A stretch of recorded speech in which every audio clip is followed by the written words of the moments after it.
This module features Stephen Bizal presenting Improved Hyperbaric Treatment Options, Healing versus Healthcare. Hyperbaric oxygen is very, very powerful stuff.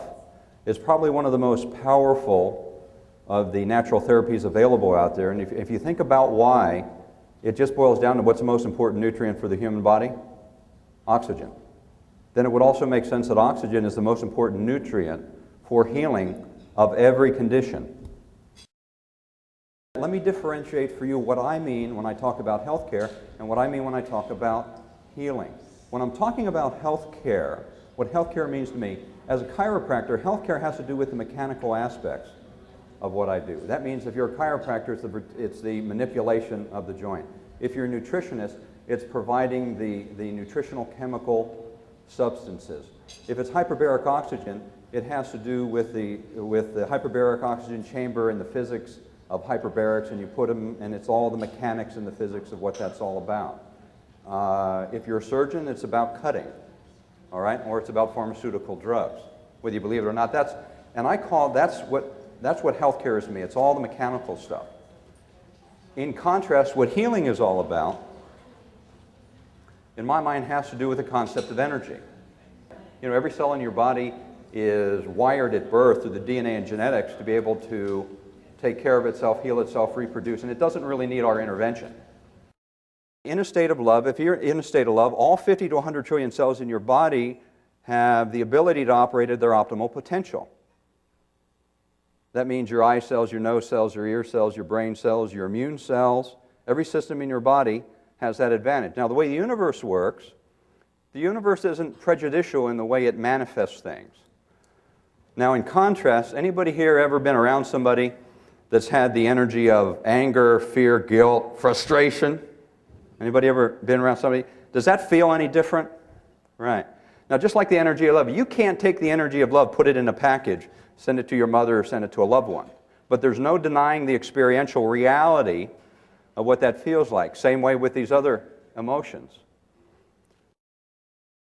When you're dealing with a patient, when you're dealing with a client that's in a state of stress, fear, that means whether you stick them in a hyperbaric chamber or not, they're still existing in an energy matrix that's being influenced by that.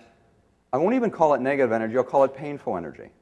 And that painful energy then acts as a limitation to the physiological ability of the cells to reach their highest potential in healing.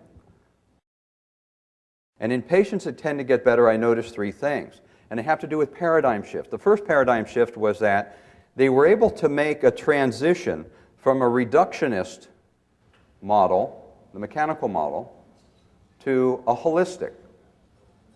If it is true that we're comprised of the energy of spiritual energy, there's emotional energy, and an energy of thought as well as the physical, then any program we put together to try to help someone improve the quality of their life at any level and in any capacity that doesn't at least acknowledge and explore the interrelationship of that dynamics is in and of itself, what? A self-limiting paradigm.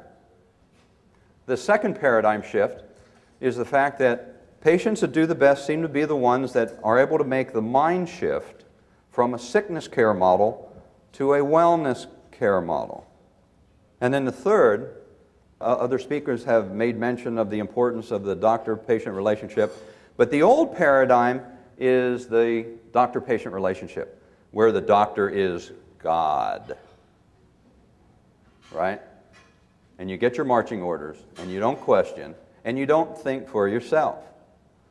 The new paradigm is all around empowerment, and it's empowering the patient to be responsible, to take ownership, and be involved in their own healing process. So those are the three paradigms.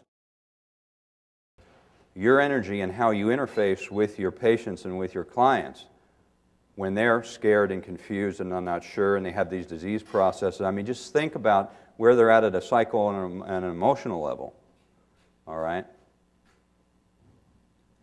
And your energy has the ability to cause their energy to shift into a more positive place, which means that their physiology will be more receptive to the physics of what hyperbaric can do at a physiological level. Anybody here ever take a pebble and throw it into a pool of still water? what happens? Ripples. Which way do the ripples go? Out. Do you ever throw the rock, it hits the center, and the ripples start from the outside and work their way in? Could be the way the universe works, right? One of those universal principles. And what do the ripples represent? Who said that? Energy. We have brilliant young minds in the crowd, as well as the seasoned veterans. Energy. And when you watch the dynamics, are you actually pushing a molecule of water from the middle of the pool to the outside? No. I mean, you've seen leaves or duck or a twig sitting in the water. But if you visualize that, what you can see is that every molecule on the surface of that water is being affected by that energy. Take and expand that through a three-dimensional model, and then take and expand that to the human condition. The body is nothing more than a series of chemical reactions controlled by electricity. If you're in a state of love, all 50 to 100 trillion cells in your body have the ability to operate at their optimal potential. The new paradigm is all around empowerment, and it's empowering the patient to be responsible, to take ownership, and be involved in their own healing process. If it is true that we're comprised of the energy of spiritual energy, there's emotional energy, and an energy of thought as well as the physical, then any program we put together to try to help someone improve the quality of their life at any level and in any capacity that doesn't at least acknowledge and explore the interrelationship of that dynamics is in and of itself, what? A self-limiting paradigm. If you look at a lot of disease processes, and almost all without exception, what you would find is there is an emotional component.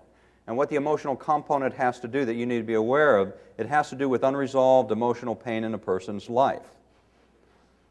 That affects that energy matrix in the body that affects the physiology.